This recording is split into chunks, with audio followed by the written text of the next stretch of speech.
My dad passed away last year and left me the family farm. It had been in our family for generations, but my father had let it fall into disrepair in his later years. My plan was to bring it back to life, to make it a working farm again. I drove out there, full of hope and ambition, ready to start the next chapter of my life. But when I got to the main access road, my heart sank. A brand new, fancy-looking gate stood in my way, adorned with a big, bold sign. Private property, no trespassing. Property of the Whispering Pines Homeowners Association. I was confused. This road had always been the main entrance to our farm. I got out of my truck and looked around. The new housing development next door, the one my dad always complained about, had apparently decided this road belonged to them. I called the number on the sign, and a very smug-sounding woman answered. She introduced herself as Evelyn, the president of the HOA. I explained who I was and that this was the road to my farm. She laughed. She told me that the road was now part of their private community and that I'd have to find another way in. Another way in. The only other access was a treacherous, overgrown dirt track that was barely passable with a four-wheel drive, let alone farm equipment. I tried to reason with her, but she was having none of it. She said my dirty farm was an eyesore and that they didn't want my tractors tearing up their private road. The call ended with her threatening to have my truck towed if I didn't leave immediately. I was furious. This wasn't just an inconvenience. It was a declaration of war. They were trying to choke my farm out of existence before I even had a chance to start. I knew I couldn't let this happen. This was my legacy, my inheritance. I wasn't going to be bullied by some power-tripping suburban committee.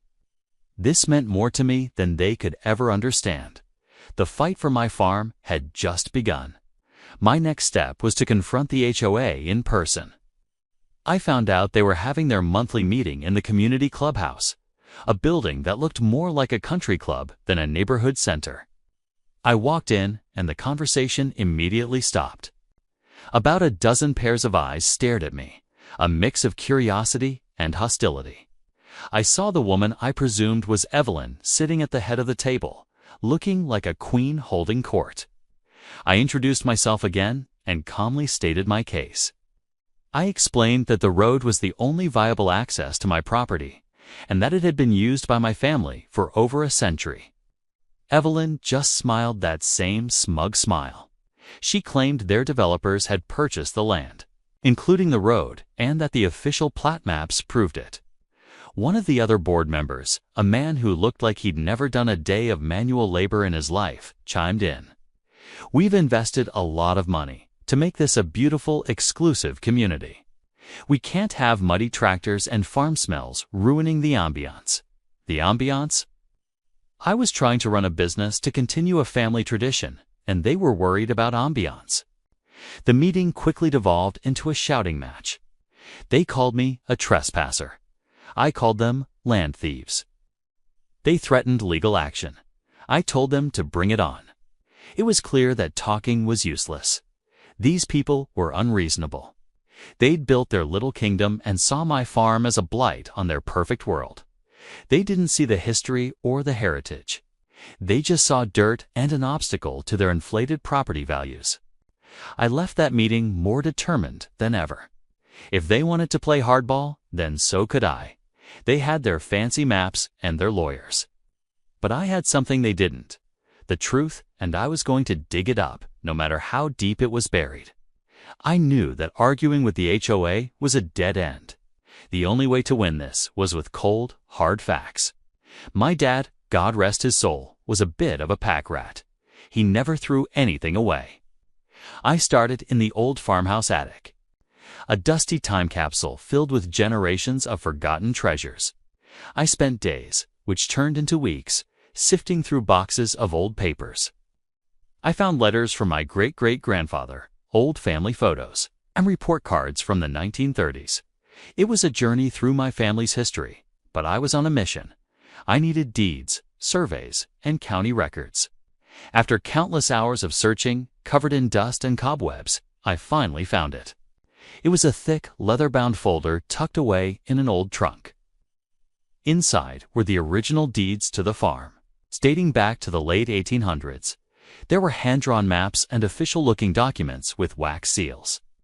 I carefully laid them out on the old dining room table, and there it was, clear as day.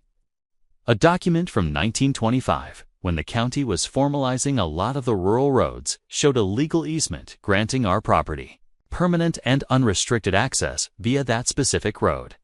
It wasn't just a track we used. It was legally part of our property's access rights. The road didn't belong to the HOA. It never had. The developers who built the new subdivision had either overlooked this or, more likely, deliberately ignored it, hoping no one would ever notice. They sold the HOA a bill of goods, and the HOA board was too arrogant to question it. I held the proof in my hands. The paper was old and brittle, but its legal power was undeniable. Evelyn and her board had built their gate on my family's land. A huge grin spread across my face. The game had just changed. It was time to stop defending and start attacking. With the legal proof tucked securely away, it was time to reclaim what was mine. I wasn't just going to ask them to take the gate down. I was going to remove it myself. I called up a buddy of mine who runs a construction company and explained the situation. He loved the story and was more than happy to loan me some equipment for the weekend. The next Saturday morning, at the crack of dawn, I rolled up to the HOA's precious gate. Not in my pickup truck, but in a massive front-end loader. The roar of the diesel engine echoed through the quiet suburban streets. I could see curtains twitching in the houses nearby. I lowered the bucket, drove it straight into the flimsy aluminum gate, and with a satisfying crunch, tore it right off its hinges. I then pushed the mangled remains to the side of the road, clearing the path. But I wasn't done.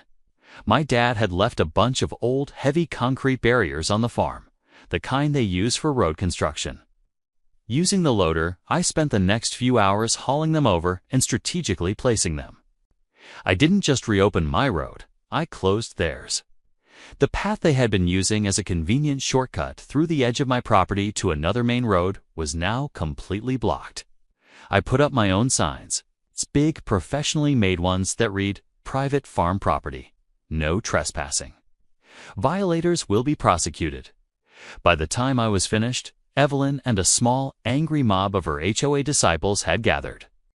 They were screaming, threatening to call the police, filming me with their phones. Evelyn was practically purple with rage. I just smiled, tipped my hat, and said, "Ma'am, I'm just securing my property line. You should be more careful about where you build your gates." Then I drove my loader right through the now open entrance and onto my farm, leaving them stranded and fuming behind a wall of concrete. The aftermath was exactly what you'd expect. The HOA, led by the furious Evelyn, immediately filed a lawsuit against me. They sued me for destruction of property, trespassing, and a whole list of other ridiculous charges.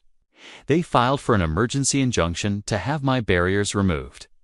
Their lawyer, a slick-looking guy in an expensive suit, probably thought it was an easy win. He probably figured I was just some dumb farmer who didn't know any better. He was wrong. When we got to court, their lawyer presented the HOA's case. Using their modern developer-drawn plat maps showing the road as part of their community. He painted me as a violent vandal who took the law into his own hands. Then it was my turn.